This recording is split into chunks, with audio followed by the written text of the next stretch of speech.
What up? What up? More watts. More watts, baby. We're back again. We back. Thank you for all the support. We really dig it. We love the IG messages. Yeah, man, that's dope. Felt good. The last episode, like, everybody was like, oh, that's a beautiful topic. We needed to speak more about that. Like, that's a good look. Because cycling is more than just a sport. Yeah. I was like, oh, damn, maybe there's some other shit we could talk about. Yeah, all these real life intersections and things that we all go through, like all of us. So it makes for great topics. Hell yeah. I mean, like, I think we've in the past talked about like why we got into the sport and why we continue to cycle, right? And I don't think it's out of like pure competitiveness. You know, I think there's this social connection, or emotional, I should say, emotional connection to cycling that has benefited us over the last couple of years. Definitely.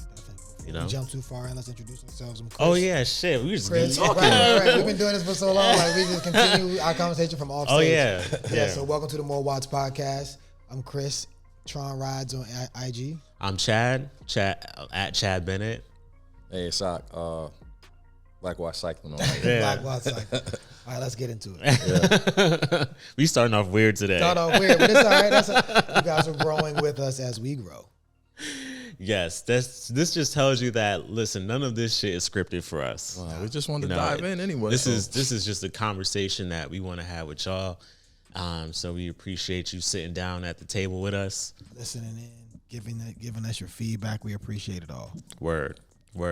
But yeah, like as I was saying, right, like we got into cycling because of the emotional connection that, in a positive way, that we love about the sport. You know, for me personally, cycling has helped to clear like mental clutter. Yeah.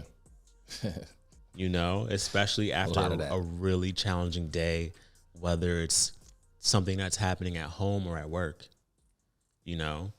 And so when we talked about what we talked about in our last episode, and then to get the response, it was just like, oh shit, there's this whole other side of cycling that I just feel like is never talked about. Yeah. A lot of things go to the reason why it's funny to me, or not funny, but like we could bring something up, or even the conversations that we have, we might think it's personal or something that we're going through. You spit it out loud and everybody's like, yeah, me too. Yeah. Like, oh, okay, well, that's what's up. And that makes me feel better that this is definitely, we say a community, but like, you know, you could prove it every now and then. Yeah. And it really is. Absolutely. And and we'll dive into this later into the episode, but like it just gets a little tougher now that we're inside. Like the weather is a little cooler. And so, you know, now we're having to either like weather the storm, or literally. Right. Or go into indoor training. You know, where now it's like you're on like a Zoom or a Discord, or if it's just a FaceTime with like one or two people, and you're finding ways to get creative in terms of camaraderie. Yeah, I mean, I think that can we start off with Zwift and indoor training? Can we start with that? Yeah, I got some thoughts. I got some thoughts. Yeah, let's go right into it. Let's get right into it. So, you know, if you don't, for those of you that don't know, Zwift is an application that gamifies like what a Peloton does, for example, or like what your old school what is it called? Spin class would be. Right. Yeah. Right. So what it does is it allows you to track all these great metrics, and they've created these worlds that some are completely made up, others mimic actual roads and cities and routes throughout the world. So it's a pretty cool thing, but that's not the only one that exists. There's Sufferfest, or now Wahoo Training, and then there's one for Trainer Road. So there's a few out there, so definitely look those up. But Zwift is unique in the sense that it really tries to build a community, much like how Call of Duty would do, right? Oh, damn, you went there. Yeah, no, I mean, 'cause that's the idea, right? To gamify. That's the comparison. Yeah, I mean, Call of Duty be killing people, but I mean, sometimes You didn't even say like Roblox or Fortnite. People may not. Fortnite. People may not have kids, so they don't understand the Roblox. So okay, fine, Fortnite. But what makes Zwift interesting and unique is that you can really get on with a group of people. You can create a group ride on Zwift and then just ride. No training is required. You can literally just ride together, and it's cool because they have a function where you can keep everybody together. So as long as people are pedaling, for the most part, you can see everyone's little avatar. Yeah. Right? But it creates a tremendous amount of challenges too. Does anybody want to talk about that? Because I got some stuff, bro. There are so many challenges. Yo, from the gate, as soon as you plug up, I remember the first time we tried to have a little group ride or whatever. On everybody finally like, I got my trainer. I mean, you hooking up, and then we all jump on, and like when you first plug up, you sitting there by yourself, like, where's everybody at? Right. Like, no, you miss it. Yeah. So now you got to unplug everything, reconnect. Like it's there's a lot of not technical aspects, but connections, depending on if you're using Bluetooth, ANT, whatever else, your Wi-Fi, whatever the other connection there is. But yeah, a lot of things are at play once you get on. I mean, once you perfect it or get it good, you just turn on and ride. But that beginning is a little raw. Yeah, I think Zwift has gotten better with the connectivity issues that they had in the past. And also you've learned to like know if you're going to use an iPad versus a laptop or an Apple TV or an Android device, and realizing that at one point Zwift had challenges with all these Bluetooth connections trying to connect to the trainer. It just became really chaotic. So once you simplify that piece, it does get a little easier. I have not had any connectivity issues this season. But besides the connectivity challenges that I think they've overcome, now you've gotten all these little tweaks. Twerk some. All these little like tweaks that you can cheat the system. And some people are actually cheating the system. Wait, what you mean cheating? Yeah, let's hold on that for a second, because this is ridiculous that people would actually, it's disgusting. It's like, come on now. Like what? It's like, Wait, cheat? What you mean? So cheating would be like, so with Zwift, you have to put in your weight. Your weight really matters on how you interact with the world. So for example, if I put on there that I am 150, 400 pounds, my experience when I hit an incline will be very different than if I put my weight was 65 pounds, because it tries to mimic the impact of gravity and what it would be like in the real world. So if you had a 5% or 8% sustained climb and you're 400 pounds, the way that climb feels to you and a level of effort that you have to put out to be able to maintain, let's say, an average speed of like 8 miles an hour, let's say, will be very different than if I was 60 pounds and I'm just trying to keep an average speed of 8 miles an hour. Yeah, but what's the point? Well, people cheat. It's a cheat because, for example, if the three of us are riding and I know that I hate heels, I was gonna put my weight to be 60 pounds. No, I'm saying, don't train. What are you training for? No, what I'm saying is it's ridiculous that people would even do it, because why? It's because they want to get through the levels quicker.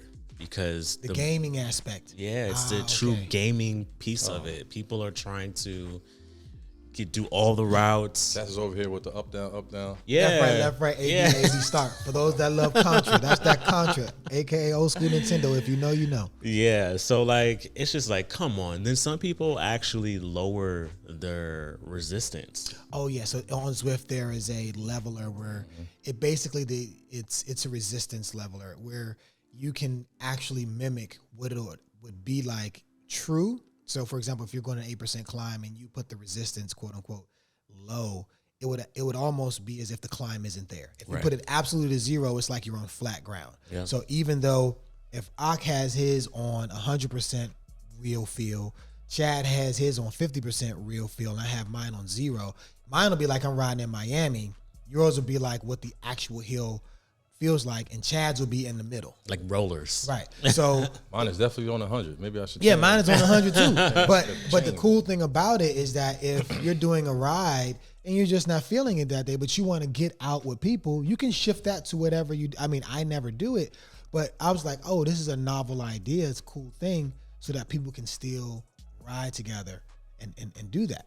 Yeah. Now the question is, should you tell your group that you've done it? Like, yo, I'm at 50, yo. I'm at 50, y'all. So you know what I mean? Because you be like, hey. yo, why is so and so busting down this hill? We out here struggling. He busting it down. Or she busting it Listen, down. I would never do it. Actually, someone said I had lowered my resistance. Word, because they were like, there is no way that Chadwick his name isn't really Chadwick, but that's what we call him. There's no way that Chadwick Bennington is actually going up this hill faster than me. I just want to let y'all know, everyone thinks like I'm the sucker out of the three of us when it comes to like the group rides. It's like, damn, I don't know about Chris and Knock, but Chad shouldn't be beating me.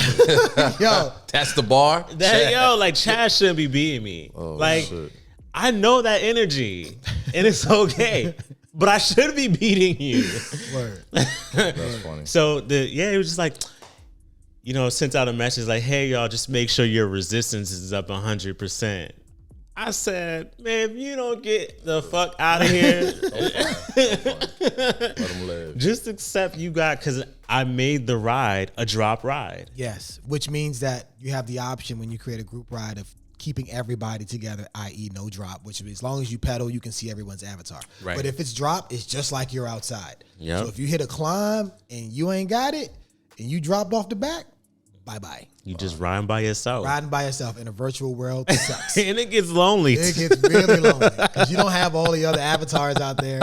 It's just you by yourself. Word. And then the diagram on the side that actually shows you Where everybody who you're is. with, Yeah. what your watts per kilo is. That shit is lonely, bro. Yo, It's just you. when you see that plus sign, that shit Like is plus just- 13 minutes, bro. You got a long time to catch up.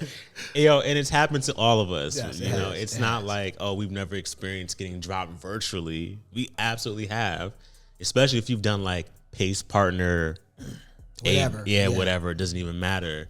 You have gotten dropped. There's always something. That's what I love about the sport. You can never in cycling feel like you're the strongest, best cyclist out there. Like there's always someone that's stronger than you, whether it's period or just that day. But that's the beauty of it though, right? Is because if you ever wanted to know what it would be like to play basketball with LeBron James, there's no way in hell you would ever be able to. Do My anything. little 5'11" ass would never be able to be out there with LeBron. Right. But with Zwift, I can legitimately I can ride with anybody in the world. A pro could be on the game. I would never know. I can be in a ride with the pro, and I would get an opportunity to actually see what that's like. I've done a ride with Ineos before. Yeah. And that didn't last very long. Yo, Because like their pros. zone 2 is, my zone 5. my threshold. Right. My VO2 max. Right. The first race that I did, I thought it was, I don't know what I was thinking. I'm like, yeah, I got it. You know me. I'm lining up ready to go. Ding, ding, ding. As soon as that shit went, I'm looking like, yo, is this? That's what I thought. I was like, oh, they cheating. This is bullshit. But I got dusted ASAP, like within the first 60 seconds. And it wasn't like, that I had a bad day or whatever. Just like you said, whatever they were at, zone 2, 3, whatever, was just way above. Yeah. Like, and it was pros, so it was just far and away better. Just way better. Yeah. It wasn't even close. So it was funny to see, Yeah. like, just that level of the gap between somebody that does this professionally versus you. Even if you think, you're nice, but Right. it's not the same, bro. It's not the same. But even man. the races, right? Like, it's not like what it's like outside in an actual race. If you guys have never done a race, criterion race or road race, I think you should give it a try. I mean, I think it's worth it. It's like running a marathon, right? Like, being in the event doesn't necessarily mean that you have to come in first, but there's something to just experiencing it and getting an understanding of what it's like. So during the Zwift races, Zwift places you based on the information it has about you in terms of your weight, your power, and things like that. So they'll Previous place you, performance yeah, and all that. your performance on the game. Yeah. So they'll place you in a different category, right? But the thing is, I didn't know that you got to start pedaling before the race starts. you get dusted. Yeah. So it's not like for real where you just sitting and chilling Yeah. and then it's like go. It's like, no, everybody's pedaling, then you take off. Bro, it's like you're already at 100. And whatever Exactly. that is, that's what you're staying for the whole race. Yep, the whole 30, 45 minutes. I've hour. done, If you did it for an hour, you are a monster. yeah, I've done 30 minutes and 45 minutes. It was 30. And the 45 minutes was brutal. It was brutal. Bro, I did a 30-minute. I ain't even gonna lie, bro. I thought I was about to fall off the bike. I was like, what the hell? Yeah. Like when Chad's like, he can hear his heart in his in his face. He was like, yo, my heart is beating in my face right now. It's so different than outside. Very different. There's outside. There's so many variables that you might stop pedaling, or you know what I mean. You have to maneuver, or this or that, or gravity. You going downhill. Yeah. None of that shit counts. Nothing of that. So, you just going super hard just for, like you said, 30 minutes, 45 minutes, just burning the whole time. And I think that's the one downside of Zwift, because I think it builds a false sense of security with some people. So Zwift is great if you're just on it and you want to ride, or even if you want to train, but you still have an understanding that it's just a stationary bike. Mm-hmm. That's all it is. Because when you're riding outside with other people, you have to have awareness of a lot of things. Way more road debris, the people next to you. It's just so much. Headwind. But just riding with the group, like on Zwift, like you said, you just pedal. Mm-hmm. You don't have to worry about the person in front of you or the person beside you. You just pedal, and you can immediately tell when someone has been on Zwift and now they're outside, or if they've never ridden before and now they're riding. It's different because the person that was on Zwift has some sense of fitness maybe, and some sense of strength, and they've ridden different worlds, and they feel like, oh, I just pedal up. But you forget that roads in real life actually undulate in ways that you can't necessarily feel the same on Zwift. There's no potholes in Zwift, bro. No potholes. No sandy parts. Right. Right. Especially where we live. It's great. I was just telling someone this the other day. It's great for base training. Yeah. And strength training, right? Because there's, some really challenging routes on Zwift that, like depending on what gear you're in, you could purely just focus on building leg strength. Yeah. And it's great for people who live in like really flat places and want to experience what it's like to ride in, a place with more elevation. Like in Miami, there is 0 elevation basically. Yeah. But if you want to see what it's like to ride in California or someplace, then you can pick a route that has climbs or has rollers and that sort of thing, and it'll give you a different experience. So, I mean, I think the app is great. I just think that people lose their damn minds sometimes when it comes to it. In terms of? Bro, like ego? Oh, my God. Explain that. Wait, hold on. Time out. I mean, let's call a timeout here. Because I believe that there are times, like the comment that someone made to you about whether or not you had your resistance at a certain level. That was an ego-based comment. For sure. Right? Because they felt like, that particular individual felt like, there's no way that Chad should be able to outperform me in this particular thing, for whatever the reason is. So to me, there was a competition happening, and you probably didn't even know the competition was even happening. No, I knew there was competition. Oh, right. So boom. So that makes it even better, right? Right. So, but the thing But I was still riding my ride though, because I already knew my fitness was better than at a different level than that person. I was just like, he's gonna eat it. But that's the thing, right? Like, why not just start the ride and be like, yo, let's get after it. Don't quietly compete against me. If you're going to compete against me, compete against me. Like, you know what I mean? Like, if I'm like, yo, we're going to do a group ride. Hey, y'all, I'm getting after it today. Yeah. If you with it, you with it. If you're not, you're not. But I'm going for it. But I did tell everyone that joined, well, it wasn't that many people. But for the people that were there, I preference that this was a drop ride. But that's the good thing about Zwift, too, right? Because if, like, the 3 of us are riding, and is like, yo, I need to get after it today. Like, my energy is up. Well, like, we can be like, all right, we'll ride with you as long as we can. Deuces, bro. Keep getting after it. Right. Like, that's the beauty of it, because even though we've been technically dropped by or you or whoever, right? We've been dropped, but we're still all together on the Zoom or the Discord or whatever we're doing. Right. Yeah. No, I said in that on that ride, I was like, listen, this is a drop ride, but we can still stay together. Yes. And that person continued to push, and you could tell because you could see the watts per kilogram on the side. He uphills. I was like, oh man, he's not gonna last very long. And I just rode my ride. Yeah, Right. And that shit happens. it became 1 minute, 2 minutes, 3 minutes. Then the plus just started climbing. Plus start climbing. 8 minutes. Plus 13. And I was like, now it's unfair that I have to slow down at this point in my ride for you to catch up. Wrong, right or wrong? I mean, that's how you felt. Listen, I feel like match energy. Like, so, Yeah. like, all right, bro, I'll see you at the end. This only lasts for an hour. When the hour comes, Yeah, that's the thing. But here's the thing, though, right? At the hour mark, or whatever the time is for the ride on Zwift, once that's over, it's over for everybody. Yes. So if I all did right. 20 minutes in that hour, 20 miles in that hour, and you were like 5 minutes back, then you did 15 miles in that hour. Right. It just says that I rode longer than you on Right. the ride. But we were together. But we were together. On Strava.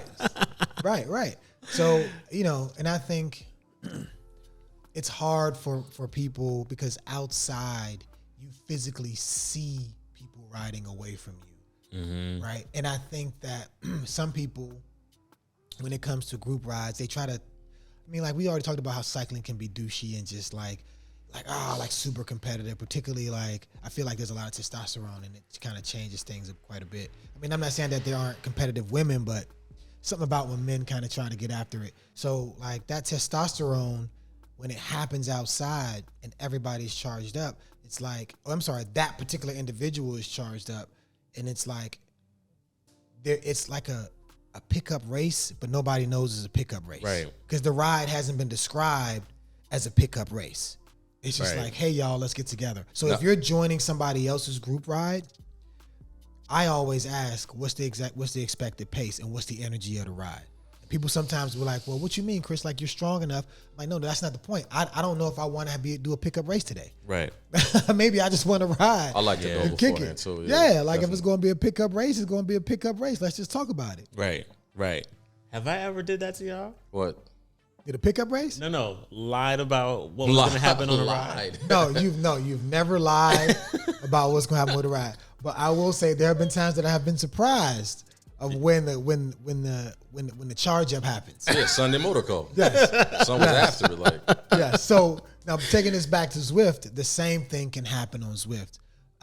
But if you're doing riding as a group and if you're no drop, then it doesn't matter because Right. as long as you're pedaling, you can still see everyone's avatar. Yeah, It's only when it's a drop ride that you start losing their avatars. Right. The beauty about Zwift is it's not like the route is a surprise.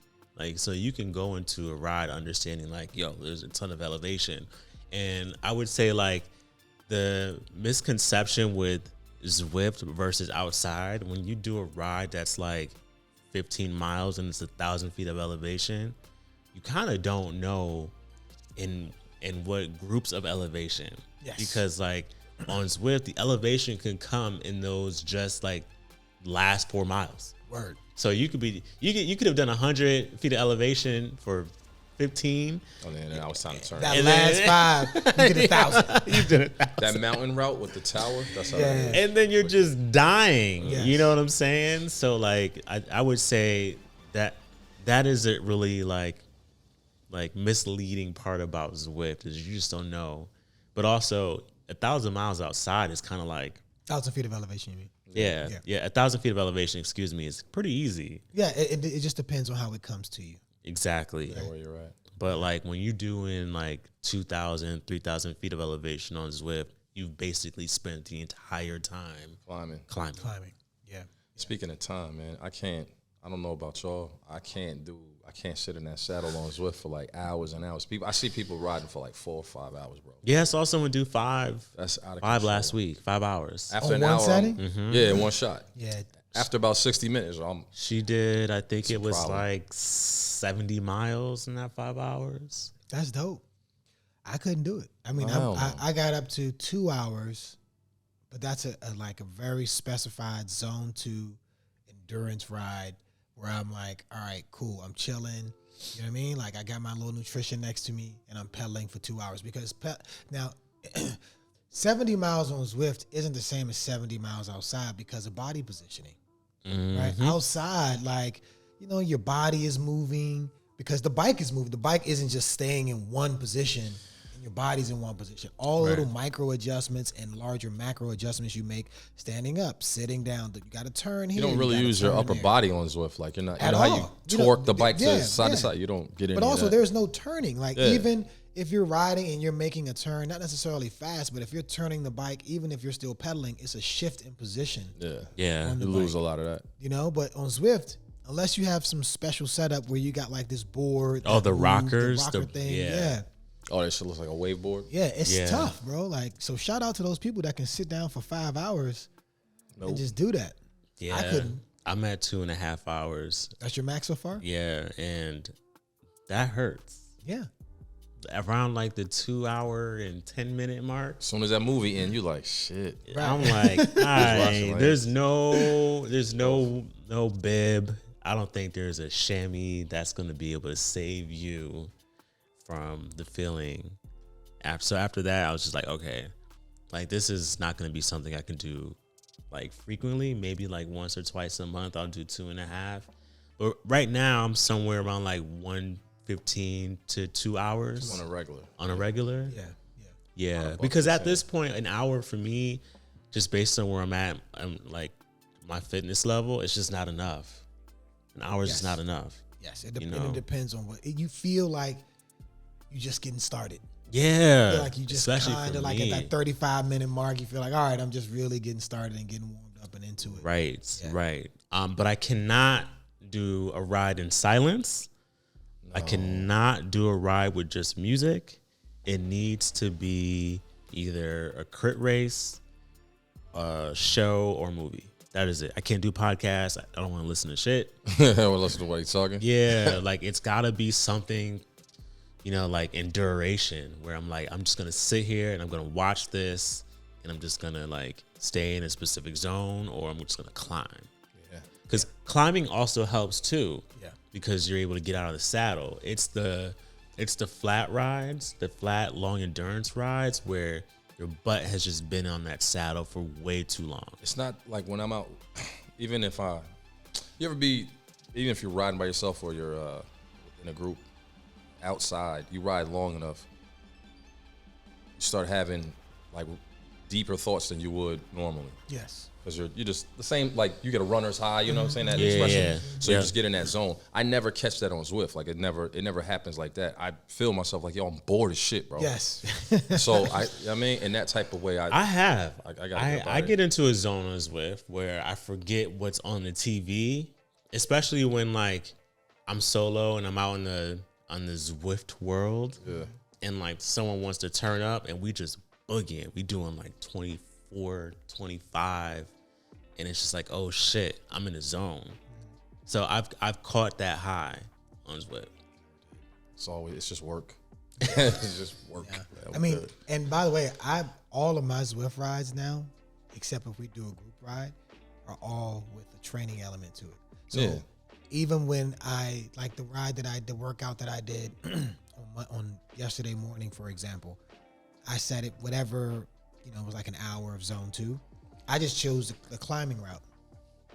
Even though it's going to keep me in zone 2 the entire time, the climbing routes have the scenery changes in a different way on the game. I don't know if you guys noticed that.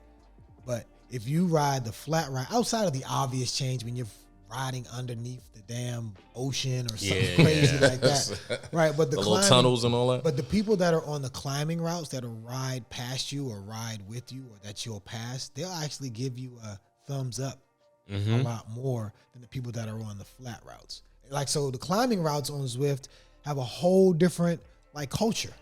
I would say so. I would say there's a completely different culture. Then you've got like the people that are flying up those routes. It's like, Houseway. How? Some people, I've come to accept that there's a level of fitness and understand. I'm sorry. There's a level of indoor training fitness that I just don't have. Because like the other day I was riding and there was this guy from the Netherlands and he was chatting with me in the app. Oh, the companion. Yeah. And I was like, how often do you do this? Homie was like, I didn't even tell y'all this. Homie was like, yeah, I ride like 13 hours a week.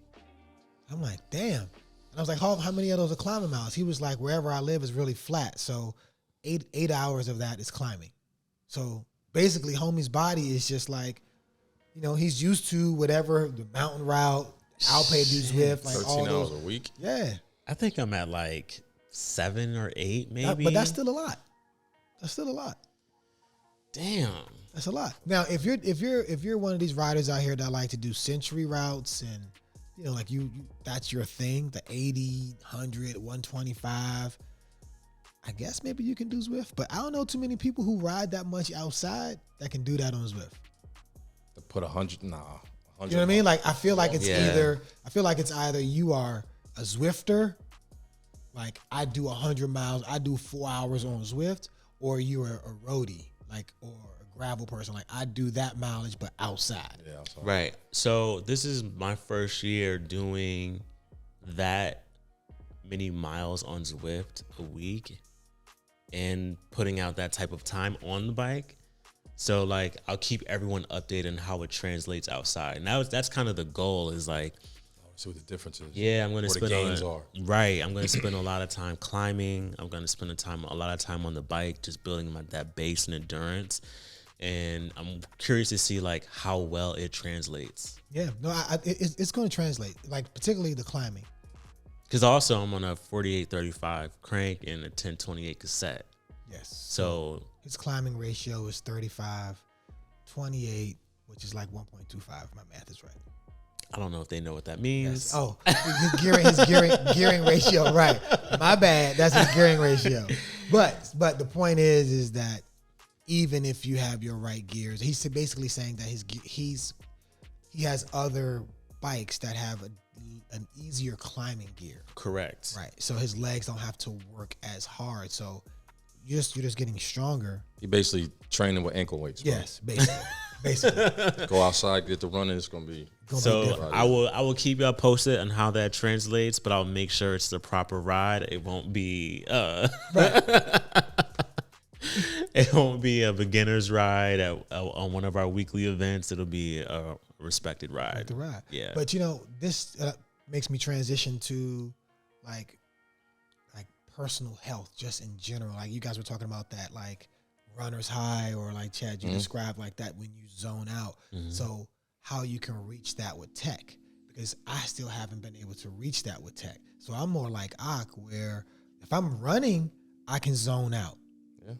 But if I'm riding outside, No, so I'm saying on the I can bike, it zone happens out. often. But with the Zwift, I have not been able to kind of reach that same type of personal like zone where it's like everything is flowing together in my mind, like.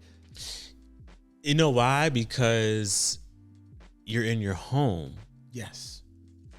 You know what I'm saying? And I think that's the challenge with a lot of people working from home also, is just like being able to focus in on like what's in front of you. You've got children. Oh, hell. So many. That's another reason why I really can't get past the hour. Zoe on the door, like, let's go. Daddy. Yeah. Let's So go. like the setup matters too. Yeah. Like for me, I've got like a little cave in the basement and You can isolate yourself. I can isolate myself. So like I don't really have distractions. But for you, I don't know the setup in your house, but like, yeah, the children matter, the environment matters, so it makes it tough. Yeah. No, there have been times where I'm like, I can't ride on Zwift today. I got to go outside because I just got to get away from these people in my house. I love y'all, but sometimes I got to get away from y'all in my house. Yeah, that makes it tough. Yeah. So, like on my own personal health journey, like since COVID, I've really been trying to get back to kind of pre-COVID, but not exactly like pre-COVID. Like my diet has always been pretty good in terms of what my diet has been, right? I always have my little creature comforts and pleasures around certain things. Like I love gummy bears. Like there's never going to be a time I'm going to be 90 years old like this with the gummy bears, like they sunflower seeds. That's always going to be a thing. But overall personal health though, cycling has been huge in terms of just allow me to clear my headspace in ways that I haven't been able to do traditionally with like basketball, which was my main sport. And I just don't like running long enough. Like I can only run for like 40 minutes before. Yeah, I'm good. I'm just not interested in arguing with grown men about someone that forgot to miss out on their hoop dreams. You know what I mean? Like, You know, like yeah. So That pickup game life, you don't Yeah, like that anymore. nah. yeah. I mean, but I like basketball still. I mean, I still enjoy it because I just enjoy the sport and I enjoy the people that I do it with, right? Like, Yeah. so that's just another community of people that I connect with, and it's like almost like an element of cross training that I'll do in the winter when I'm not riding, because once the summer comes, I'm not playing basketball Yeah, because I would much rather be outside on my bike. you ain't got the time, Sway. Right. Exactly. The way my knees is set up. Listen, that's how I got into cycling, was a basketball injury. Right. So now I have PTSD. Anytime someone want to throw me a ball, I just drop it. Like, nah, good. So I mean, what about y'all? Like, how has your personal health journey been, and how is that interconnected with like technology? Oh yeah, y'all put me on. My situation is analog. I could really just go outside, run, not for long, but like that would be fine. Go to the gym, whatever. But like, I didn't know that my sleep was so trash that it was borderline detrimental to health, or in a long enough timeline, it really would be. Yeah. Like my sleep is really, you know what I mean? Outside of the kids, even beyond that, I'm terrible. And so How'd you get that information? Whoop. Yeah. Whoop. So Yeah. like the technological aspect, or just there's different pieces at play all the time that maybe I don't think about, but then when you sit down, I'm like, oh shit, yeah, like are you using Whoop, the data that I grab from that tells me like, yeah, like this is, yeah, it's looking bad, bro. You get your heart rate and the way you're breathing through sleep is a little bit better, or these things I didn't even know about. So it's been an educational journey. I would have had to read through all of that. So yeah, the technological side is kind of sped that process up. Yeah. And I'm happy about that for sure. Now, for the listeners and viewers, Whoop, WHOOP. It's this little bracelet. Mine's looking a little dusty right now. But it's this bracelet that tracks sleep, tracks your heart rate, whether it's your resting heart rate or your elevated heart rate during fitness. And it takes all of that information and tells you what type of strain you're putting on your body, whether it's before, during, or after fitness. So if you've done a really hard workout, then let's just say you've done a hard workout on your bike, right? It's gonna take your heart rate during that workout, calculate it, and give you a strain of 15. Based on the amount of sleep you've gotten that night, it's going to tell you what your strain could be the following day. So if you've gotten phenomenal sleep, it's going to say, hey, you have a strain of 1, which is great, because that means you can now take on the day and add additional strain to your body. But if you've gotten shitty sleep, it's going to say, hey, you've gotten a strain of 7, which means you probably should do a workout, but if so, it should be a light workout, or maybe you shouldn't work out at all, and it's going to tell you to take a day to rest. Oh yeah, recovery rate all Recovery. low. And then the following day, you can go back into a heavier strain. But there's all these different elements coming into like your blood oxygen, your resting, It talks about your skin temp. your skin temperature. All of these things come into play, which is super helpful because then you know how to perform. But if you go and do a hard workout like Chris does all the time when it's telling him to chill,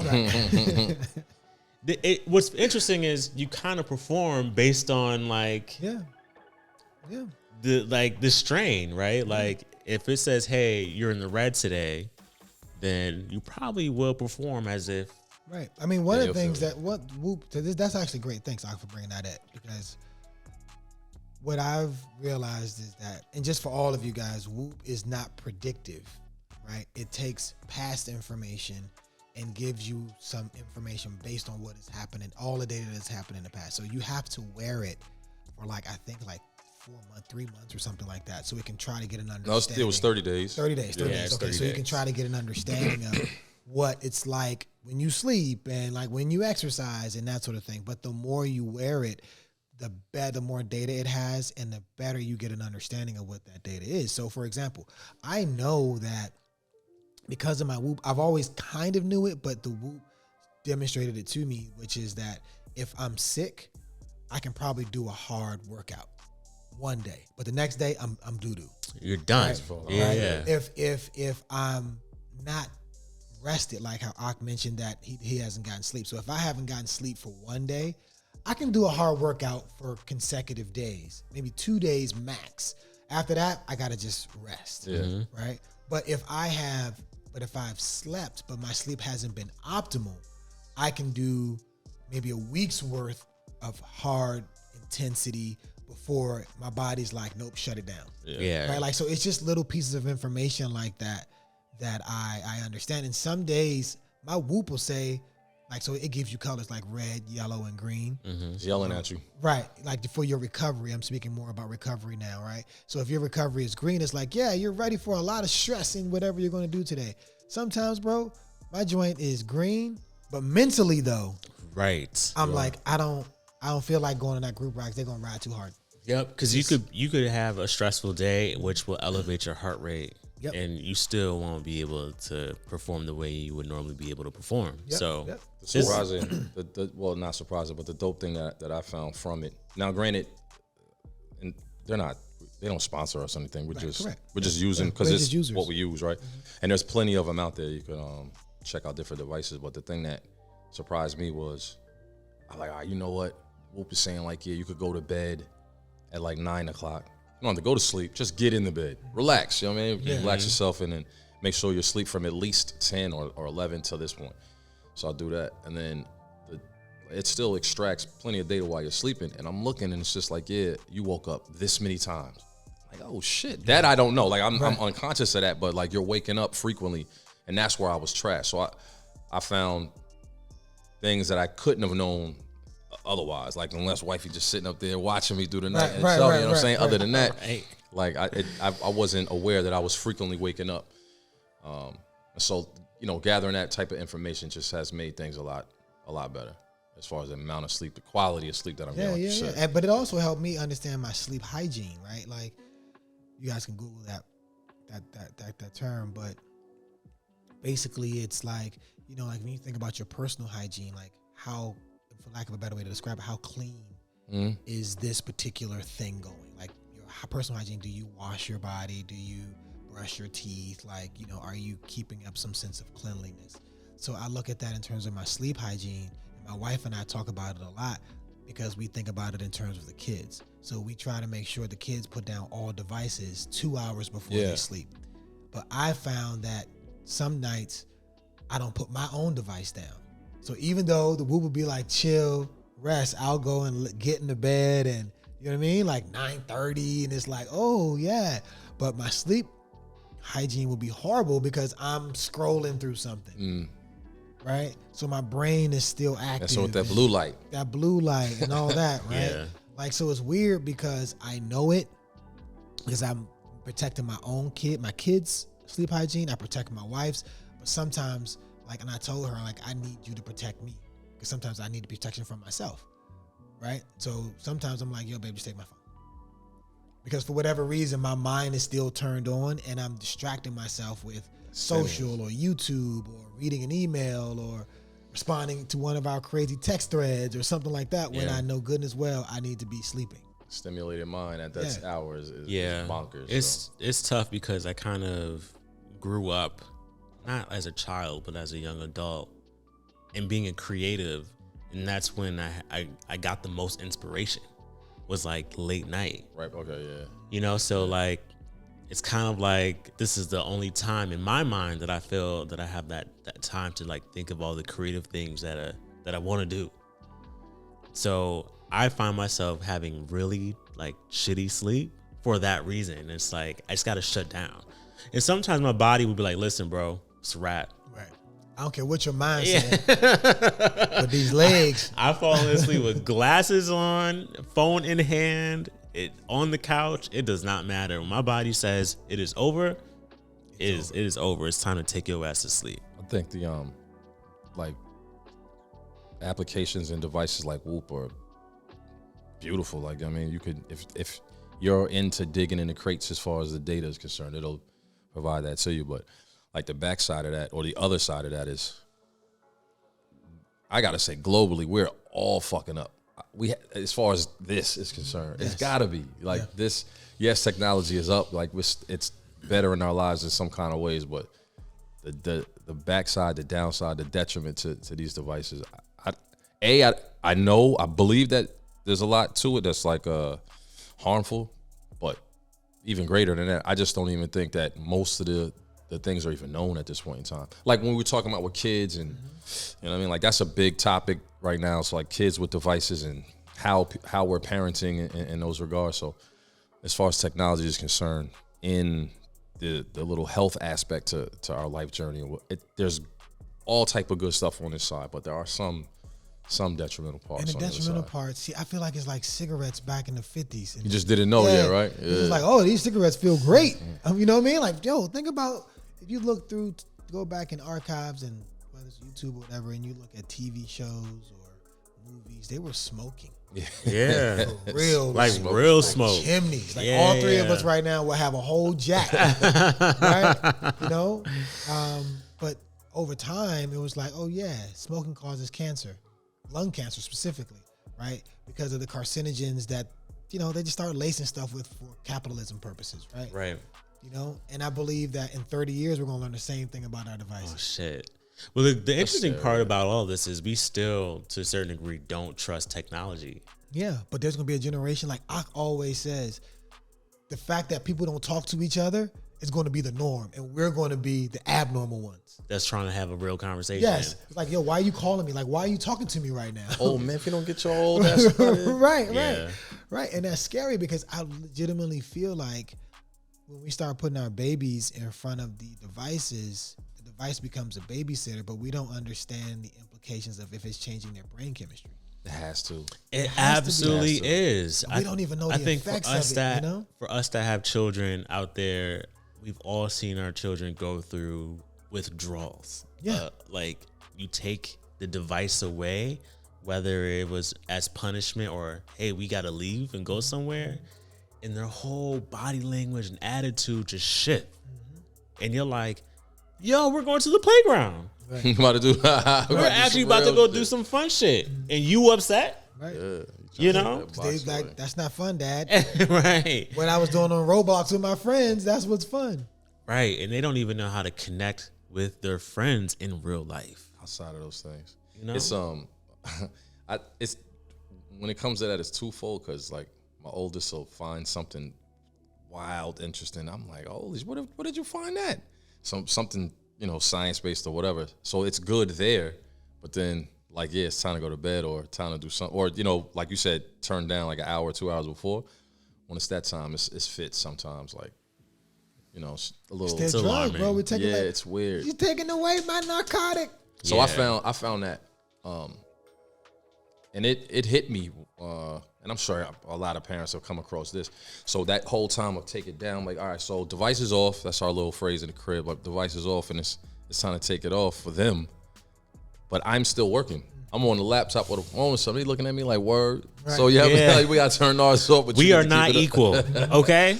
So that's why I was like, oh yeah, like she couldn't express it, but that's really what she was trying to say. Like, how come the lights are on, either the computer's on, but you telling me device is off? There's still, because she pointed at something else, like the microwave or something was going on. She's saying all devices. Right. Like, you telling me device is off? That's look, fair. like, That's valid, you're right though. about that. So that's valid, yeah. trying to implement like whatever time that is. If theirs is off too, now it's like I have work to do, but this is the time I'm going to get in a book or get in a pen and pad and write stuff down. So try to be fair with them. But yeah, navigating this, it's uncharted for all of us. If anybody has like, I got the perfect method, maybe, but I just think this is all uncharted. Yeah, I know yours are too young, but for us, have you tried getting your daughters, one or all of them, into cycling? Yes.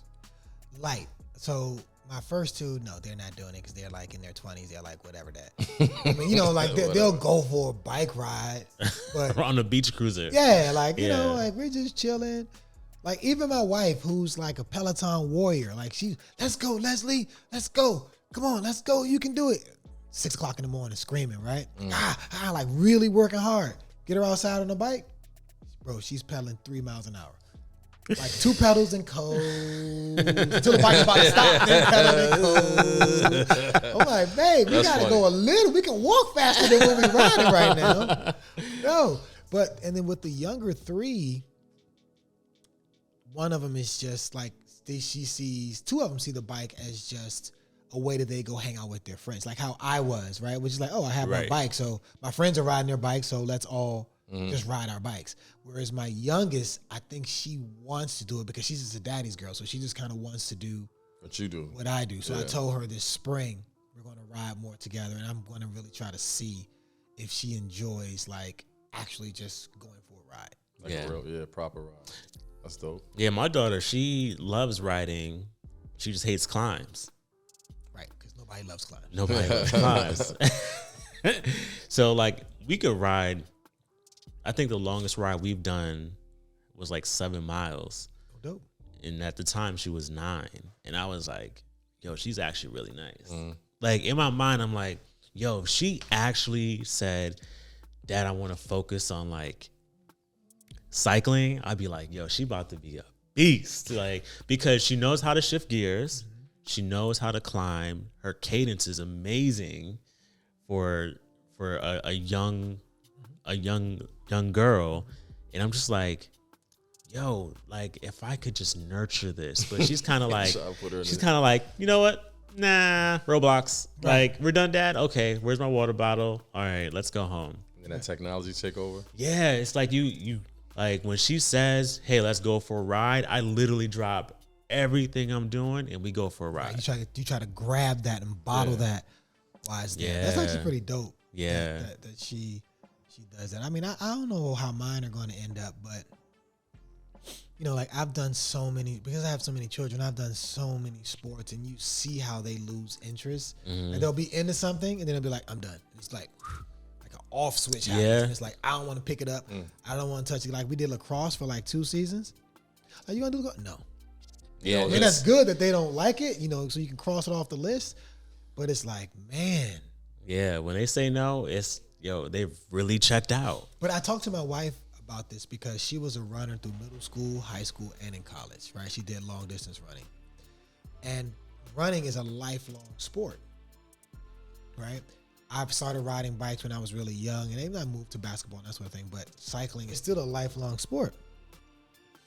But I'm concerned about some of the sports that the kids are doing today, that it's only beneficial to the adults and not beneficial to them after a certain period of time. Yeah. Like field hockey, like, you know, crew, like even lacrosse. Like, what you gonna do at 21 years old with lacrosse? 35 years old. You gonna be out there playing lacrosse at 35? Unless you got some they got a pro arena league, yeah. But I'm just saying, you gonna go pick up lacrosse. I mean, no, that exists. That does exist. Possibly, there's like pickup soccer. You know, is that like, you know, some sports you can do into your senior years that still fosters health and wellness and things like that. In other sports, you can't. Right. You just can't. Like basketball, hockey. I've never seen any old people playing hockey. Maybe they do. Yo, shout out, yo.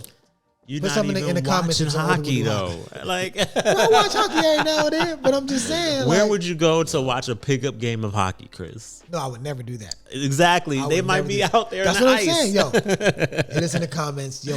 Chris, we play pickup hockey here. I would love to understand what a pickup hockey game is like. But my major point though, is that the beauty of cycling and how it relates to what we were talking about personal health and tech, right? Like, so we were talking about like all this information that our Whoop gives us about our heart and all that. It can inform our overall health, you know? And if staying active is a part of that, there are some sports that are just conducive to lifelong activity versus something that's short. So when I hear you talk about Chels and her really taking an interest in the sport, that's what I'm thinking. I'm like, yo, when she's 28, she's out here, you know what I'm saying, doing her little thing, being cute and being smart and just killing the world. She still's like, yeah, no, I get on my bike and I ride. Yeah. She might dust one of y'all. No, but also becomes something that she can do with her dad too. Right. She now has that connection. You know what I'm saying? Like when she's 25, 30 years old, she's going to always remember this moment where she rode with her dad. Facts. For 6 or 7 miles, and she cried when she got to the top of the hill because I made her keep pedaling. Yeah, let's go. You know, I'm motivating her. You know, and I think, it's just like another way to create memories. And hopefully if she decides to continue cycling or realizing the benefits of it and she has children, now she can adopt cycling into how they create memories, since her memories were pleasant for her.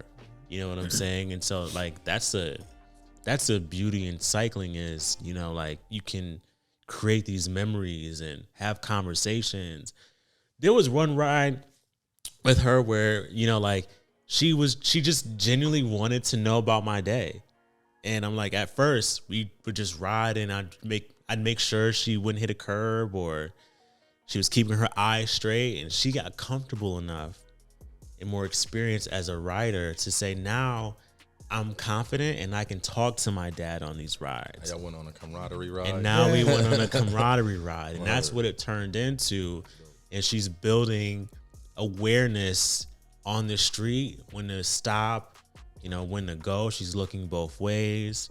She knows how to use signals, like hand signals, and still be able to hold a conversation with her dad. Amazing. That's dope. Amazing. That's dope. Yeah. Congratulations, man. Like that's a big thing. Because I've tried golf. I've tried tennis. I've tried to do family sports. But I'll tell you, what we have been doing since COVID is every Mother's Day, we'll do a Mother's Day ride. That's fire. We'll do a Mother's Day. We don't go far. You know what I mean? All y'all? Wait. Yeah, all of us. All of us. Are you dressed up, full kit and everything? No, I just have on like whatever the weather Oh, because I can see Chris like coming out in this full black watch kit. Right. Like, yo, all right, y'all. Totally. We about to hit this hill. Right. Yes. I told the story about my wife in that hill. Like, she's not messing around with me in that. Not at all. We did one family ride, and my wife was like, you know what? I'm actually good. I do not like riding in the street. A lot of people don't. That's a real thing. It's a very real thing. Yeah. Even today, as much riding as I've done on the street, there are still spots within our neighborhood that are still sketchy for me. Yeah. Where I'm more concerned about looking over my shoulder more than I should be. But I've come really close to a vehicle sideswiping me. And Drivers don't care about you? They do not. And I don't, not to switch topics too quick, but I'm noticing there are a lot more hit and runs. Oh, people smacking them, taking them off? Yeah. Yeah. That's crazy. I'm noticing it a lot more. And I think because we entered the sport at a moment where everyone was inside, we got this false sense of safety on the roads. Right. And now that everybody's back outside, it's like, oh shit, this is really what we dealing with. Yes. We were mobbing the road in the streets in the beginning. Like, how many ever, we were outside like 20, 30 people. We weren't single filing it. It wasn't like, we were just in the street. Like, in the street. We was out there looking like damn boys in the hood. Yeah. Just all across the we look on like their bikes. It was just crazy. Yeah, definitely this back outside movement where the number of people that are participating in just outdoor life, whether recreational or otherwise, is just vastly different than 2020. Like it's not the same. Yeah, it's not the same at all. So, right, that's a big deal. Not gonna lie, I miss it. now you owning the streets. COVID time. I ain't gonna lie, I miss owning the streets a little bit. Or even like it makes you appreciate when you go places and the roads are quiet. Mm-hmm. Or you go places where the drivers respect the riders because they just share the road with them. Maybe a lot of the drivers are cyclists. Right. Bentonville was one of those places. I was like, man, they really will pull over and let you go. Like straight up pull over. Yeah. But that makes me think about like one of the things that we wanted to talk about also today was like how social has impacted like and how we document our lives, because I think if you have never experienced a place like Bentonville, someone can try to bring you that through their experience through social media. Like sometimes when I watch some of our brothers and sisters in Southeast Asia and they ride, and I'm like, yo, like the cars out there just looks like the streets sometimes just look crazy. Yeah. And I'm like, yo, how do y'all feel comfortable riding in the streets like this? Streets, people, like cars, everything. All that, but then all of a sudden they get to a part where it's just like no cars, open, big old bike lanes, and they're like 2 or 3 abreast, and they're just cruising and going, and it just seems like a really wild, chill, fun time. Yeah. Spain is like that. Like every time I see someone from Spain, I'm like, damn, I need to get out there. It looks amazing in Spain. Go.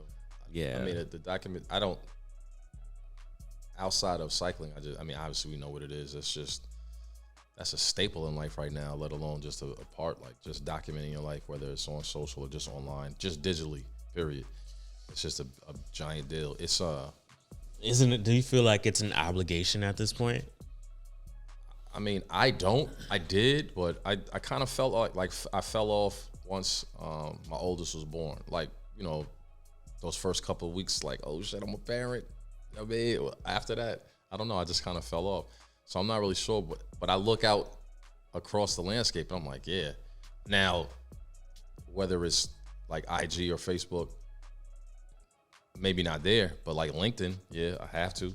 Mm-hmm. So some kind of way, you got to put a stamp on time and what you've been doing. So yeah, I think it's necessary. I think it's almost to the point where you have to document it some kind of way, which is, that's the world we live in, man. So yeah, I just don't want people to get it fucked up that like social is not real life. It's real. Say it again. Social is not real life. That's a fact, and that's not the dangerous part. It's the fact that some people don't know that or they don't believe that. You're right. Right. Of course, like, it's clearly, it's fabricated, you can curate it, all that. But if you're watching it or looking at it, and that's, to me, is where I'm like, I really have to be diligent about that. But if you're taking it for real life, that's the danger. Yeah. Like, that's crazy. I don't want anyone to make assumptions about us until they've actually had a chance to like hang around us. I know that sounds. I can't control that. Yeah, I mean, but the difference is because we have a platform like that. We've created this platform through the podcast. They get to hear us speak and hear our ideas, and they get so they get a sense of who we are as individuals, as well as collectively how we approach and think about things. So hopefully that helps. But if you were just like, there are some people who I'm like, yo, do you have a full-time photographer? That just follows you around? Yeah, because it's just like, yo, like all of your photos are always like perfect. Like, you know what I mean? Yeah. And I get it. Like, it's how some people feed their families, how they feed themselves. I mean, that's a whole different world. And I'm pretty sure if we were in our 20s right now, like if we grew up with social and we were in our 20s, we would probably be able to monetize it in a way maybe that they are. Maybe not. I don't know. Yeah. Like, don't be super social on social. And then in real life be like a low key, like weirdo. Like, that's the part that's like mind blowing for me. But understand, you're seeing those or meeting those individuals in drabs, like some here, some there, and that's kind of weird. But that's got to become a normality. There are definitely going to be people who are, if not already, who are far more comfortable presenting themselves online than in real life. Like this interaction, because I find, I'm introverted and just been this way all my life, so it's just regular for me. But I find, if I have to, like, okay, we got to go meet so-and-so, or if I meet somebody, I'm okay. But I've seen people, like you said, and they're not necessarily like, they're not being assholes about it. No, they're just it's weird. Just, but you see weird. their persona online. It's like, wow, they're really sociable people. But in person, you can't even get it out of them. You can't draw it out of them. It is a strange phenomenon. I just think you'll just see more and more of that. Yeah, like they won't even look you in the face. You can't even make eye contact. But on social, they are just like keyboard warriors. Yeah. I don't think I'll ever be able to wrap my mind around that conceptually, because what am I trying to say? I understand that there are different forms of expression. Right. What I don't understand is how you can be so expressive in this one way that's like through like if you're writing, I can understand you being expressive, but typically when you're writing, you're not interacting with anyone. Right. But you are expressing yourself in this interaction with someone on this, using this channel, if you will. But now when the channel changes, i.e. in person, all that level of expression goes away. And it's like, how? Yeah. Bro, you were so chatty. But now you're like sitting in the corner. Cause I know we've met some folks and it's like, yo, why the fuck every time I meet you, it feels like this is the first time I'm meeting you. Oh, hell yeah. Wait, it's like I'm reintroducing myself for the third time. Even if you don't know my name, at some point it's like, yo, man, I know I'm losing my mind real quick, but what's your name again? Man, bro, my bad. Like, bro, that's me though. Like that. Yeah, Chris is terrible with names. I'm terrible with names. I'll remember faces. I'll remember situations. Bro, I'm king of calling somebody the wrong name. Yeah, but you will never be weird in person. No. I'll even say, my bad. I forgot your name. Tell me. I'm probably going to mess it up a few more times. Please don't take it as anything. I'm just bad with it. You know, but like we've definitely reintroduced ourselves multiple times in certain situations. Yeah. And it's not that we're expecting you to know who we are. That's not what I'm saying. But yo, we've legit been in like the room and talked to one another and then saw you again. And it's like, but online, it's easy. It's like, oh, I know your profile. I could look and see. Yeah, you can revert. You can revert really quickly to right. It's a different. And we have to, like, although those people or at least that situation may present itself as to be weird. I noticed that like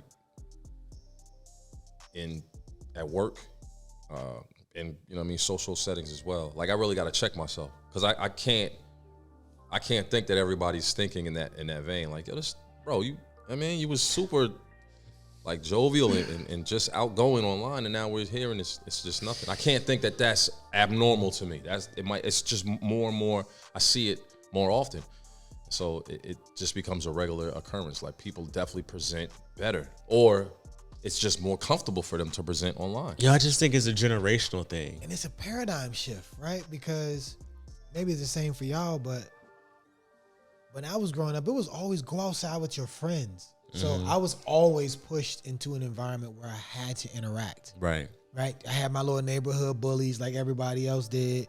You know, I had the people who were always good with every situation. Like there's so many different personalities of individuals that you'll meet that come from very different backgrounds, and you learn how to socialize. Yeah, but that was it. That's what I mean. I'm saying it to say you were either, at that time you had two choices. You could do that or be a recluse. You just shut off. But there's far too many options nowadays. So that your option of seeing me in person may be the one I'm just like, I don't really give a fuck about. So it's like, I can just like play that one to the side, whatever. But all these other options, I'm nice. Yeah. It just, that's frequent. That's super frequent. Yo, I'm expecting, so I have some people that I talk to a lot on like Instagram that I've never actually met in real life. Y'all cool as shit. And we cool as shit. That's what I know. My hope and assumption is when I see them in real life, it translates to the same energy online. You better drop that assumption, bro. Damn. For real. We need to have the same jokes, talk about the same shit in person. Online jokes don't even transfer the same. Yeah, but I don't need a meme in order to communicate. that's what the meme shit. Right. I don't need a meme to get a joke off. You know what I'm saying? Right. So like, I'm just hoping that it translates well. And there's some that, you know, like my boy KB, he's from Flint. He's now in LA. We've never physically met, but we all have mutual friends, and that's how we got connected. Yo, we FaceTime one time, and it was like we had met. The same thing, yeah. You know what I'm saying? It was like, yo, we had already been hanging out before we knew each other. So he's a real one. I'm expecting that all the ones that I communicate in that manner with are real ones. But it's weird. You expect to get that across the board? You playing, bro? So. I think it's because of I'm hoping my energy translates that way. Where when you see me, you like, oh, Chad's really the same. Just the same. No more, no less, just the same. Yeah. Just the same. So I'm not as active on social as you are, and for me, I don't know, like it's weird, but I still see it as okay. This is this until I see you. You know what I mean? Like, and because y'all know, like I'm always like, yo, let's pick up the phone and call, right? I'm always the person that's like, yo, let's just call them, and my wife tells me sometimes, like, not everybody wants to talk on the phone. I'm like, why? Nah, that's some super real shit. I can just email. I was just like, Yeah, but things get lost in email. I hate email out of all. Things get lost. If it gets lost in email, because you can't tell tone, you can't tell inflection, right? Or if what is it doing over IG, whatever messenger or whatever DM. it is, or DM, or in the comments or whatever. It's just that if somebody like sees a clip of ours and they'll send me a message and be like, "Yo, I thought that was dope," I'll respond in kind. And sometimes I may even ask a question like, "Yo, what do you think?" Because I'm literally legitimately curious. Now, if I ever see that person, I'm going, and we had an extensive conversation, I'll be like, "Yo, bro, that was dope that we," or "Sis, that was dope that we talked about blah blah blah blah. What else has been going on?" Like, just chat. Yeah. So it's hard for me, bro. Like it's like you might as well be telling me what you're talking about to me sounds like a damn video game. Like it don't even seem real. Like I can't imagine it. I mean, I know it occurs, but I just struggle with it. Like I would really struggle. So even if somebody says to me like, "Yo, what's your name again? You do the podcast?" I'm always like, "Hey, I'm Chris. What's your name?" Like, as you should. As you should. Right. But if I meet somebody, but because I'm bad with it, like I don't feel the way that you do, because I'm bad with it. Y'all know how many times I mess people's names up right in front of them, and they haven't even corrected me. I'm like, and you'd be like, I'll be like, "That's not their name. They didn't even correct me." You'd be like, "No, Chris, that's not their name, bro. Name. Their name is this. Please call them by their name." I'm like, damn. And get it right. And get it right, right. Nah, but that's totally different than being like what we're talking about, where somebody is just super outgoing and then in person they're just aloof or just closed off. Aloof. Like just, you know what I mean? Like you just, I'm not really, the conversation is not worth having, but we could talk online. Right. And we understand that like it's situational. Like it may not be the time, but when you've seen this person multiple times and it's just weird every time, it's like, bruh, you just weird. Yeah, that person would just be weird. I go through with my nieces and nephews and shit. We'd be online talking, chopping it up, heavy, beautiful conversation. See him in person, it's like, hey, what the? Right. I'm your uncle. we were just talking the other day. Right, like, yeah, I don't know. Yeah, so let's figure out how to close the gap on that. like it's our problem to solve, right? No, but it is a human issue that didn't exist in this way before. Nah, yeah, that's what I mean. It's Not in new this to the way. No, it's new to the point where like all the stuff we've been talking about today, like even back the original topic that we started with, like these things. There's no. I guess we're building the baseline now, so that in the future you could be like, yeah, here's the standard, or here's like, yeah, y'all was. You thought all that phone shit was cool, but you had it in your back pocket. You was getting cancer in your booty cheek. Yeah, like, yes. we don't know yet. You know what I mean? Don't know Like, yet. Yeah. we're building a baseline now. In some time in the future, then all these things will be revealed. But this is new for everybody. Yeah, we're just. I mean, I think we're just at a place in life where the virtual world is starting to sort of like lean into the real world. That percentage, that balance is like. Yeah, it's starting to become a gray area for both. And it's weird, bro, because people are really disconnecting from reality. 1,000%. No. Like I know that sounds like way out. Like okay, great. No. But I mean, what I mean in a more specific sense is that, like, okay, so porn consumption has always been a thing. Playboy, like whatever, right? Lewd images, it's always been a thing.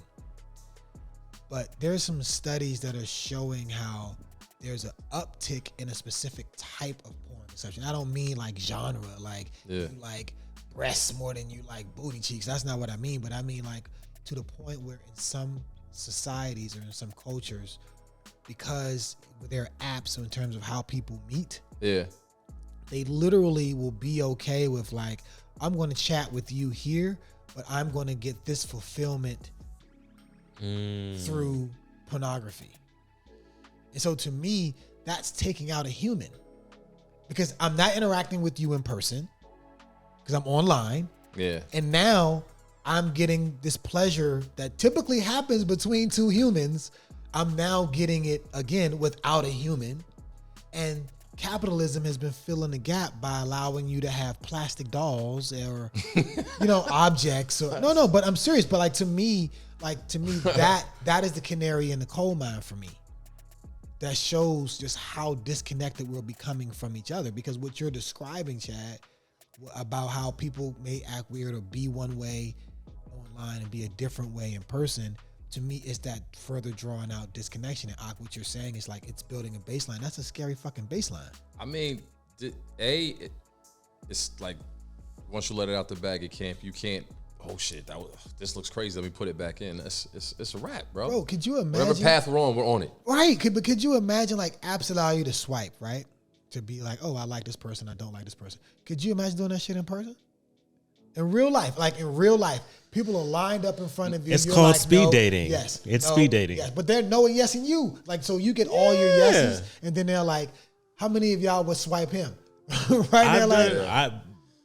I've done speed dating before. And it's like that. Yes. You just go from one chair to the next and it's over. Good.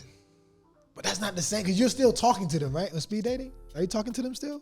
Yeah, there's still communication. There's still, yeah. It's just they've elevated it with swipe left, swipe right. But again, it removes. But you're still being able to say yes or no when you sit down with that person. You know right away, like, nah, I'm actually good on you.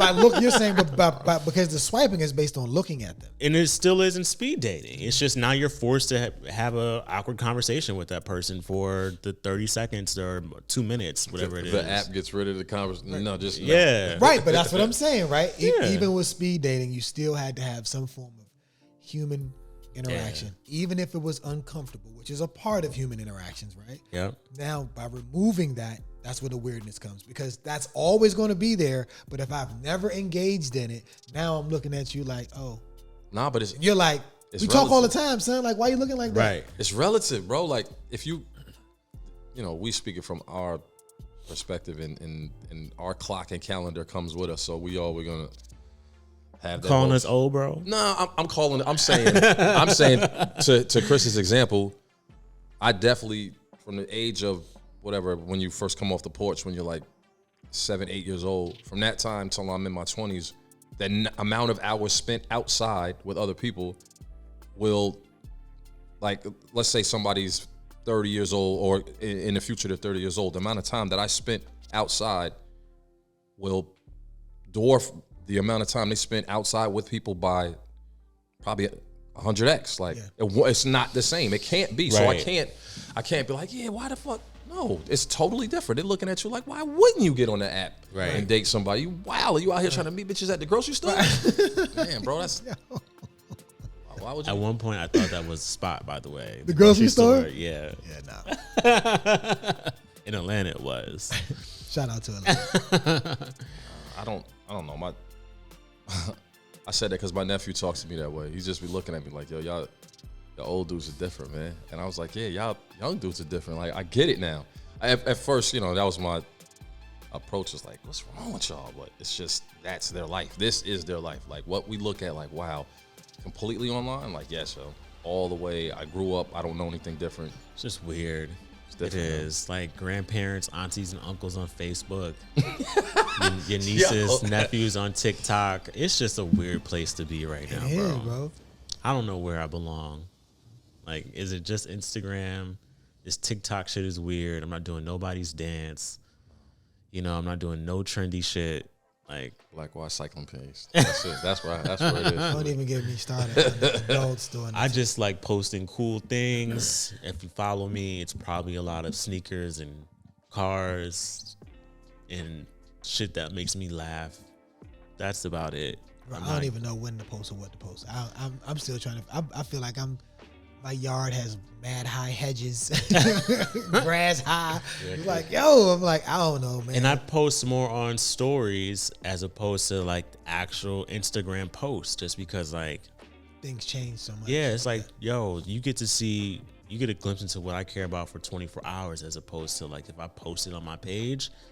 Now you get to sit there and stare at my shit and make accusations and assumptions about who you think I am.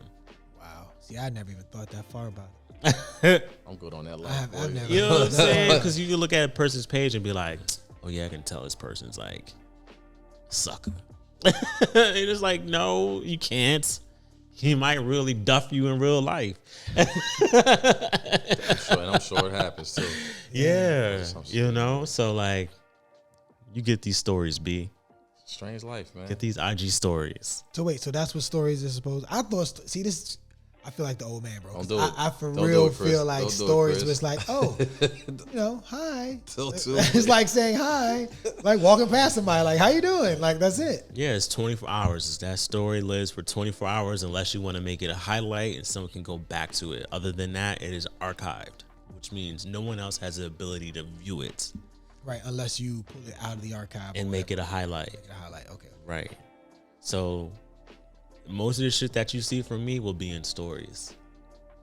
Yeah, bro. I'm convinced that I've just missed it, and I will be the old person in the room when it comes to it. Like I'm convinced. You don't want to be that person. No, But I'm just saying. trust like, me. Just know it. You don't have. There's no need to participate if you don't want to. But Yeah. please don't be ignorant.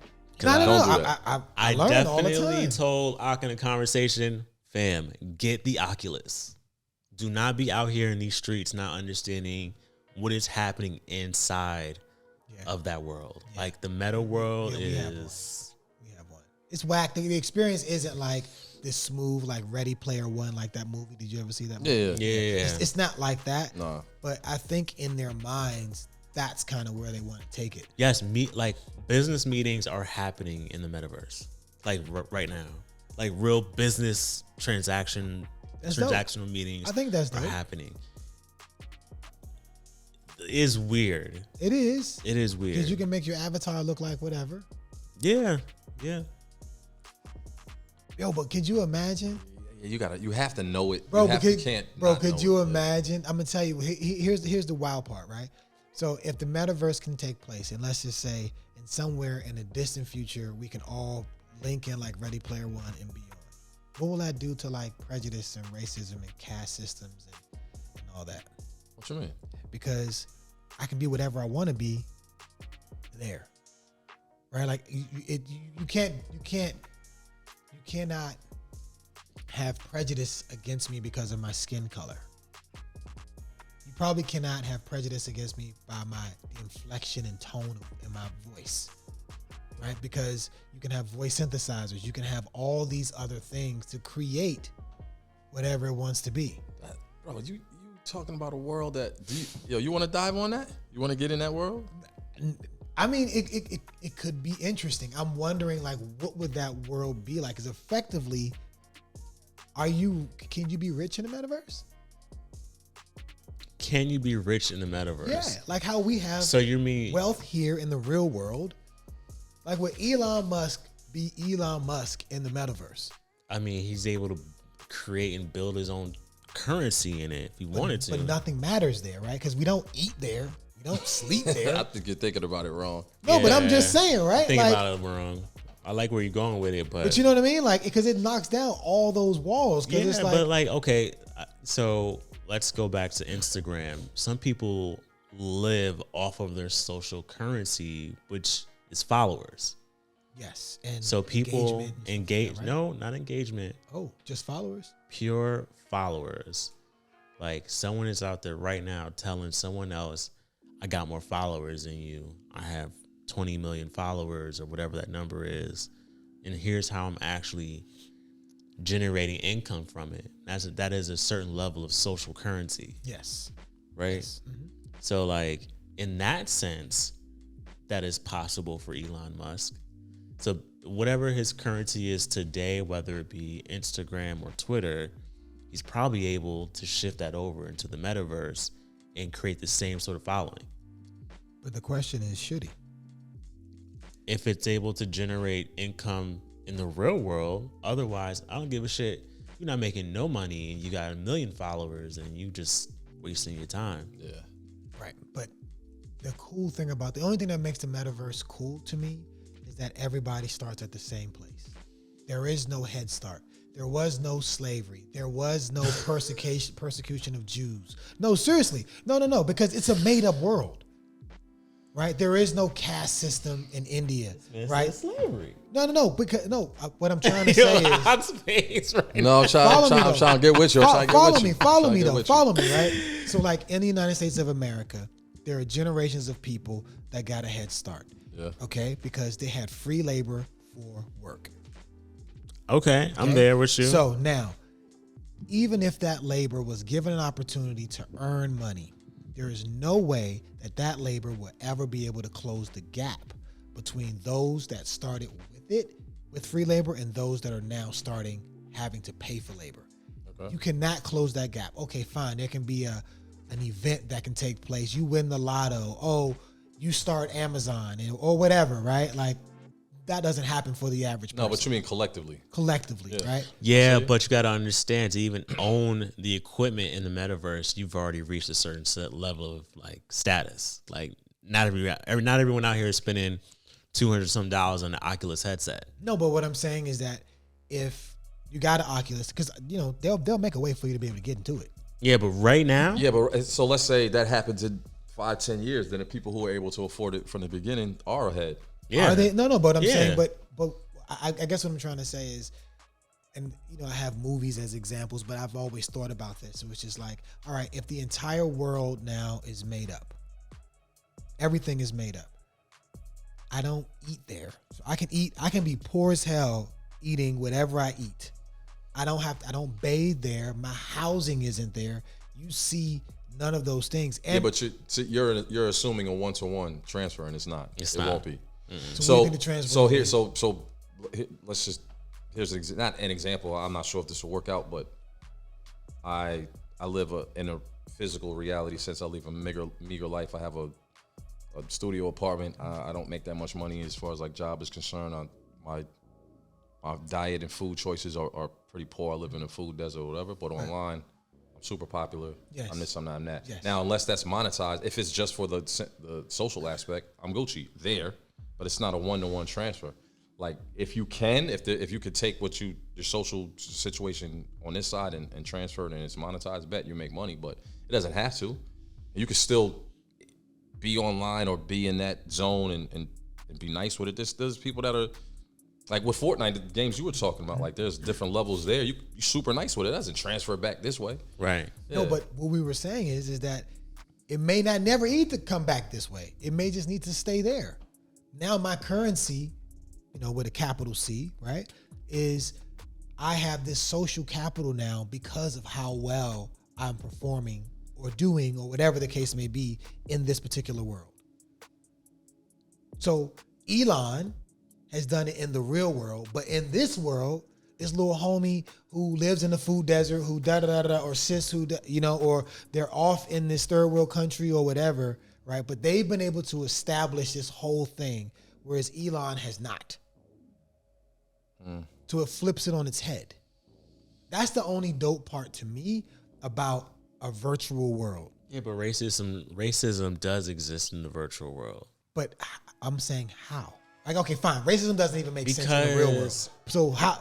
Yo, it's happening it's happening on Call of Duty all the time. Yeah, because Call of Duty, I'm still seeing a person. But we were talking about when you put the Oculus No, you're on, not seeing the person. No, you don't. You don't. I thought you get on the mic and you can do that. Yeah, but that's Twitch streaming when people do that. Yeah, but literally, I've been called the N-word so many times on Call of Duty. That's actually laughable at this point. Right. And so it's probably by some 13-year-old kid. Yeah. It's typically some 13-year-old kid. Would that happen in the metaverse? Absolutely. How would they know that you're black? Because you have an avatar. You can't create it?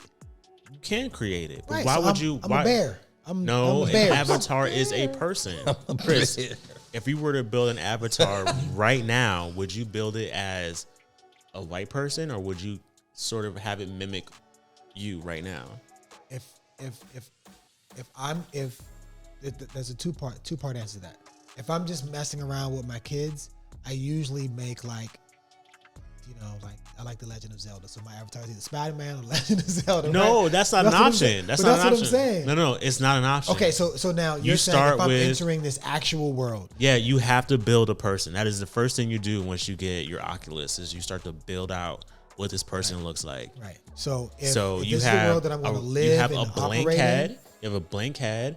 Then you get to choose the size of the lips, the nose, the color of the eyebrows, the hair, the glasses, the hat you want to wear. There's no, I'm going to make my guy look like Zelda. Right. Right. So if that's the case, What are you doing? When it's time to choose your skin tone, right. what are you selecting? And my answer for that will be dependent upon No, what the world is. No, Chris. It is. There is Okay. cream and there is cocoa, dark cocoa, chocolate, and Can I change it at any point in time? Yes. Where are you starting? Answer the question. Okay. I think I would start as a white person. Yo, Chris is full of it. Good night, y'all. Yo, No, for real. Let me tell you why. I appreciate Yo, it. we're gonna pick this up. We're gonna pick this up. But I would start as a white person. Here's why. It's What? like, bro, it's like Eddie Murphy on Saturday Night Live. Remember when he got on the bus as a white person? He was like, "Oh shit, y'all have parties at the back of the bus." Yo, you're tripping right now. Yo, Bro, but why wouldn't you? Like, if consciously, please tap in. Tell us. Tell us. If No, first you of all, have hold on. Let me not- just say, I love being black. There's nothing that I don't love Chris, about. you know they gonna get into Yeah, you. I know. I already know. Roast your mom. I already know. There's nothing that I don't love more about being black. I love our culture. I love the different melanin skin tones that we are. I love the thickness of our lips. I love the thickness of our women's hips. I love it all. You hear me? I love it all. Absolutely Basically, love what it all. Chris just said is he got black friends. Yo, I don't have black friends. I got black daughters. I got a black wife. Shit, I got so many damn black people in my No, life. Chris, you do not have to justify your blackness no, right but- now. We Why are get you it. doing that? No. But what I'm saying is this. But this is a good All thought right, experiment. we gotta wrap. We're gonna too. wrap it though. Yeah. This is a good thought experiment. If you are purposely choosing to enter into a world, right? You're choosing to enter into a world, and you know that there's prejudice in that world that matches the prejudice in the other world, like the real world. Why would you choose to go into something and be automatically starting from the gate prejudiced when I can now choose to not be? So you're telling me if you were to be reincarnated right now, you want to be Chris as a white guy? No, I'm saying that if I could be reincarnated in that, if I could be created in that world and everything still exists Yeah, here, but you're reincarnated. absolutely. The world, like you have a fresh start. You're reincarnated. You have a fresh start. Given the world we're in today, you would choose to be Chris, the white guy. If everything is the same, everything is exactly the same. Slavery happened, Yeah. Holocaust happened, everything. Yeah. Shit, I wouldn't want to be white, but I would want to fucking pass. I'm trying to stop him. Yeah, Chris. What you talking Bro, about? I'm telling you. Bro, think about Chad This just is said an that he's amazing called conversation. nigger on a fucking video game. Who cares? Yo, What? this is a phenomenal It conversation. is. Okay, that happens. It happens Yes. all the But time. that's not Look, fair to no, him, that's bro. fine. That's fine. But it's not fair Chris, that you will be discriminated against You because my- somebody sees your That's skin. a fact. You my mans, and so people are gonna see this. Yes. Let's do this again. Okay, we'll do it again. All right. We'll do it again. We'll do it again. You know what I mean? Something happens, God forbid, you know what I mean? Get in a little car accident and all that. You reincarnated. You go to the spot, they like, listen, we didn't tell you this, but you can go back whoever you want. Just You're pick at the checkout pick a counter. body. What's Checkout up? counter. You're at You the good. checkout counter. Pick Here's your anybody. body. You could be male, all that. Male, What you- female, Do your thing. I would black, still be a white. dude. I would still be a dude. And you would be? I would be the dude. I would And be you would be- No, I'll tell you exactly who I would be, son. I would be a dude. I would be 6'3". Okay. Okay, cool. Because tall people are treated differently. Femur bone. Femur bone, right? Okay. Yeah. Right. I would be intelligent. I would be athletic, and I would be light skinned. I would be either check me out. We Check gotta me out. close it up. We gotta close check it me up. out, bro. I would either be light skinned where I can pass as white, or I would be so dark that it looks like my skin was painted on. I would either be the extreme. I would not be in the middle. Because the reason why I say that is because I feel like our very dark brothers and sisters experience things that may have a lighter skin complexion may not experience. I think there's some things that are in their face in a way that I don't experience. So I would either want to know you with me or you not. And I feel like when you're darker, like that's in your face so much, and it always has been in your face since you were a kid. And I feel like when you're light and you can pass, it's the same fucking thing. I'd be like in the middle, people be like, oh yeah, nah, I can play nice with you, but on the other hand, I can backhand you, or I can play nice with you, or I can backhand you. I don't want that bullshit. What I want is a meritocracy. I want to be treated on the merit of my character and who I am as a person. So not on the color of my skin. So you're gonna come back as a black man, but you're gonna bend it to either end of the spectrum. If I could, I would love to fucking do that. This man wants a cheat code like Zwift. He wants to lighten or the darken weight so he wants to lighten the weight so he can climb the hill. Yep. This is exactly. And I want to heavy the weight when I'm on the fucking flats. Yo. Bro, but how many times? I love we close the loop on this whole podcast. Like, this is amazing. This is, bro. We can bring this up again, bro. I would like to even have a panel with this shit because I'm telling you, like the basis of my thoughts on this are the fact that I have daughters. And the thing that stresses me out is that there's going to be prejudice against them because they're women. Yeah. And I don't like that. I don't like the fact that they have a double prejudice because they're black women, right? My wife and I spend so much time and energy trying to educate them, trying to explain to them how beautiful the world is and how beautiful people are. We talk about black history and black culture, Jamaican culture, African American culture. We pour into them, right? But I just know that my daughter at 11 years old was called a monkey in school. A black monkey bitch in school, bro. At 11, that shit tore me up, bro. Yeah. That tore me up. And I'm just saying, like, why would I want my child to go through that? I don't want my child to go through that. So if I'm creating a virtual world where I can be anything that I fucking want to be, why would I want my child to go through that? See, white people don't understand this shit. No, listen, no problem with white people. I love everybody as individuals. I absolutely do. But what white people don't understand is when we talk about privilege, we're talking about the privilege that you don't have to worry about ever thinking about your kid being treated a certain way because of the color of their skin. That's it. That's fucked. That is absolutely fucked. So yes, I understand what our Jewish brothers and sisters go through. I understand even what our Asian brothers and sisters go through. As a black man, what we go through is the same thing. But white people, they really don't understand it, bro. They really don't fucking understand it. Yeah, they may be prejudiced because you got red hair or you got buck teeth. Man, that's every fucking body if you got, you know what I'm saying? But I'm talking about plainly, like you as a white person will never, ever have to worry about being called a white monkey bitch. That don't even exist. Nah, that's right. Wild. But so that's where it comes from for me. That's where it comes from. Like having to talk to my child about why did that occur, and it was somebody that she thought was her friend. Like, why would that happen? Yeah. Like, bro, like that was so difficult to do. Because where do you even start? Like you were saying, your child was making a very simple equation, right? Daddy said all electronics off. Yeah. Right? Why the microwave still on? She looking at me like, yo, you cheating right now. You valid. Because logically that makes sense. Yeah. That shit makes no fucking sense. And you cannot explain that to a 10-year-old.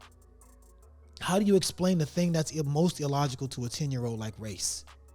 It's difficult, let alone prejudice with race. So yes, my comments sound very wild about the reincarnation. It absolutely does, but it's coming from a place of pain because of what my daughters have had to experience.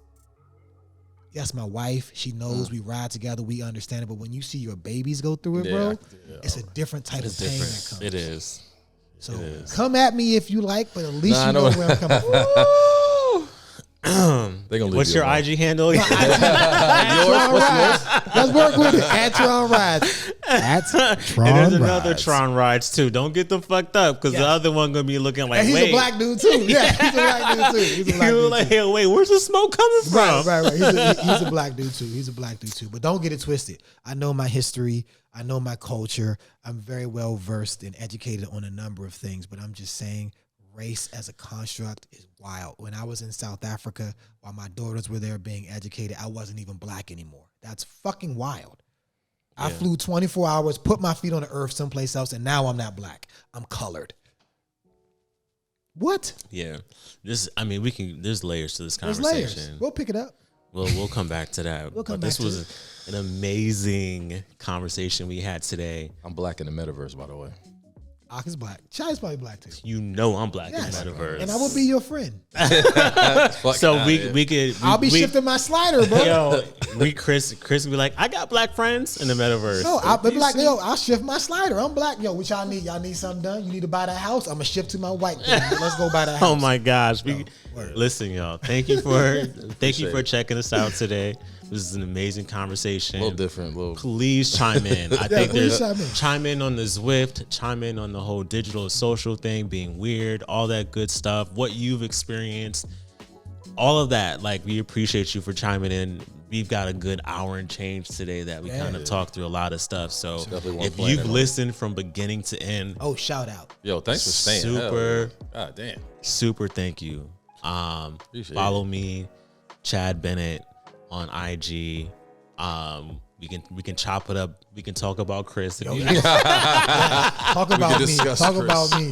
Yeah. Talk about me. No, I'm kidding. Where can they find you? Blackwash Cycling. And if you want to talk to Ox specifically, you have to say his name. Yes. In the DM. Don't matter to me. Yeah. You call me whatever, man. Say whatever, man. I'm with it. Follow us on YouTube, SoundCloud. Subscribe on YouTube. Please subscribe. Please subscribe. Please support us by going to blackwatch.cc. Go to the shop page, buy something, post it on IG. Yep. But what we're really trying to do is really get our subscribers up. We're going to have something special for those that do subscribe. Yep. Please tell everyone to subscribe. I'm not going to tell you today. I'm going to make you listen to the next episode. So then you can find out what we have in store. And if you just caught this some kind of way, we drop every Wednesday. Every Wednesday at noon. That's when the new EST ones come out. Yep. Yes. Oh, and please get out that shitty chamois. Peace, y'all. Peace.